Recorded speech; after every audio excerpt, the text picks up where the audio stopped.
മഴക്കാലപൂർവ്വ ശുചീകരണ പരിപാടികളുടെ ഭാഗമായി വടാട്ടുപാറ മേഖലയോഗം ചേർന്നു. ആരോഗ്യ ജാഗ്രത 2026 എന്ന പേരിൽ സംഘടിപ്പിച്ചിട്ടുള്ള പദ്ധതിയുടെ ഉദ്ഘാടനം കുട്ടമ്പുഴ ഗ്രാമപഞ്ചായത്ത് വൈസ് പ്രസിഡന്റ് എൽദോസ് ബേബി നിർവഹിച്ചു. മഴക്കാലത്തിന് മുൻപേ പൂർത്തീകരിക്കേണ്ട പദ്ധതികളെക്കുറിച്ച് യോഗത്തിൽ തീരുമാനങ്ങളെടുത്തു. ആരോഗ്യ ജാഗ്രത 2026 മഴക്കാല പൂർവ്വ ശുചീകരണം വടാട്ടുപാറ മേഖലാ യോഗം പൊയ്ക മിനി സ്റ്റേഡിയം ഹാളിൽ ചേർന്നു. കുട്ടമ്പുഴ ഗ്രാമപഞ്ചായത്ത് വൈസ് പ്രസിഡന്റ് എൽദോസ് ബേബി യോഗം ഉദ്ഘാടനം ചെയ്തു. രോഗം അങ്ങനെ ആരോഗ്യ പ്രവർത്തകർക്ക് മാത്രമല്ല ഉണ്ടാകുക എന്നുള്ള ഒരു ചിന്താഗതി നമുക്കുണ്ടാകും.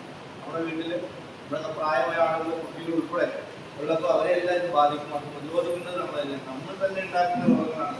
ഇപ്പോൾ നമ്മൾ ഓരോ പരിസരം ഇട്ട് പോയിക്കഴിഞ്ഞാൽ റബ്ബർ തോട്ടങ്ങളിൽ നമ്മൾ തന്നെ റബ്ബർ തോട്ടങ്ങളുണ്ടാവും, നമ്മുടെ പരിസരത്തുള്ള റബ്ബർ തോട്ടങ്ങളുണ്ടാവാം. പക്ഷേ വെട്ടിപ്പാലത്തിന് ശേഷം ചിലപ്പോൾ വെച്ച് 3-4 ദിവസം മഴയാണെങ്കിൽ തിരിഞ്ഞു നോക്കാതെ തിരിച്ചു വന്നു കഴിയുമ്പോൾ നൂറുകണക്കിന് ആയിരക്കണക്കിന് കൊതുകുണ്ടാവുന്ന ഒരവസ്ഥ. ഒരു റബ്ബർ തോട്ടത്തിലൊരു സ്ഥലത്ത് നിൽക്കാൻ പറ്റില്ല. കോതമംഗലം ബ്ലോക്ക് പഞ്ചായത്ത് ആരോഗ്യ standing committee chairperson Binsi Mohanan അധ്യക്ഷത വഹിച്ചു.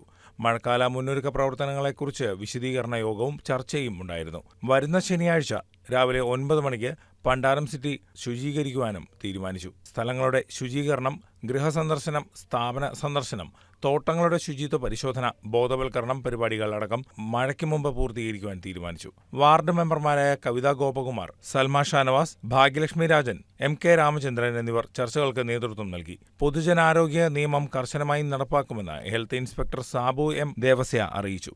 ജൂനിയർ ഹെൽത്ത് ഇൻസ്പെക്ടർമാരായ ദിവ്യ, ലൂസി, JPHNമാരായ Manju AB, Manju Thomas, Sumitha G Nair, PHN Preetha CT, MLSPമാരായ അശ്വതി P നായർ, ലിബി പോൾ, ആശാപ്രവർത്തകരായ ആശ റിസോ, രാജന NV, രജിമോൾ കുഞ്ഞപ്പൻ, ലത സോമദാസ് എന്നിവർ പരിപാടികൾക്ക് നേതൃത്വം നൽകി. News desk KCV news.